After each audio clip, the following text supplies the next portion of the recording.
13 জুলাই 2025 সালে কি হয়েছে, শনিদেব বক্রী হয়েছেন। তাহলে মকর রাশির লগ্নপতি শনিদেব, তিনি লগ্নপতি ও দ্বিতীয়পতি, তিনি লগ্নপতি ও দ্বিতীয়পতি হয়ে তৃতীয়ভাবে অর্থাৎ মীন রাশিতে বক্রী হয়েছেন। বক্রী থাকবেন কতদিন পর্যন্ত? বক্রী থাকবেন 27শে নভেম্বর 2025 সাল পর্যন্ত। 28শে নভেম্বর আবার তিনি মার্গী হবেন। তাহলে এই যে 139 দিনের একটা সময়কাল, এই 139 দিনের সময়কালে অর্থাৎ এই বক্রী শনিদেব, লগ্নপতি বক্রী শনিদেব আমাদের মকর রাশির জন্য কি ফল আনবেন আজকে সেটা বলার চেষ্টা করব খুব সংক্ষেপে। লগ্নপতি মানে হলো যে আমার মাথা থেকে পা পর্যন্ত প্রত্যেকটা জিনিসের অবস্থান, মানে আমার দেহটা। তো দেহ কেমন থাকবে, দেহের প্রতি যত্ন নিতে হবে। একটু যত্ন নেবার সময় এসছে।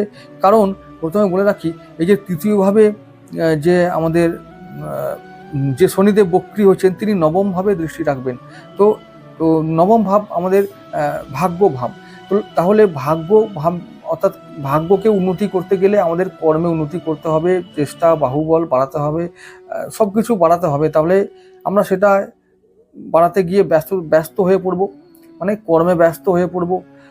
তো এই কর্মে ব্যস্ত হতে গিয়ে আমরা আমাদের শরীরকে ওভারলুক করব, অর্থাৎ ইগনোর করতে শুরু করব। তো এটা করা যাবে না। তো আমাদের শরীরের প্রতি যত্ন নিতে হবে, এটা প্রথম কথা। শনিদেবের জন্য এটা করতেই হবে, নাহলে শনিদেব কিন্তু রোগ দেবে।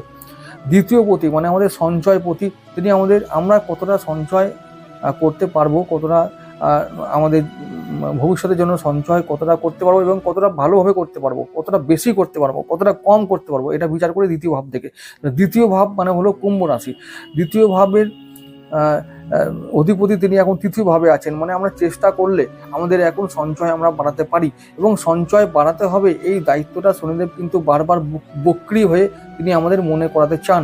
তাহলে আমাদের এখন কি কর্তব্য হলো, শরীর ভালো রেখে ব্যবসা বাণিজ্য সমস্ত কিছুর মন মানে বজায় রেখে আমরা এখন আমাদের সঞ্চয় বৃদ্ধি করব এবং আর সঞ্চয় বৃদ্ধির সঙ্গে সঙ্গে আমাদের কি করব, ভবিষ্যতের যে পরিকল্পনা সেটাকে আমরা আরও সেট করে রাখবো যাতে আমরা টার্গেটটাকে অ্যাচিভ করতে পারি। তো এরকমই কিছু দায়িত্ব শনিদেব আমাদেরকে দিয়ে দিচ্ছেন। যোগাযোগ বৃদ্ধি করতে চাইছেন, শনিদেব বলছেন যে এবার তোমরা তোমাদের সার্কেল থেকে বেরিয়ে পড়ে এবার তোমরা তোমাদের বন্ধুত্ব বাড়াও, যোগাযোগ বাড়াও। যোগাযোগ বৃদ্ধি হলে কর্ম বৃদ্ধি হবে, ধনবৃদ্ধি হবে।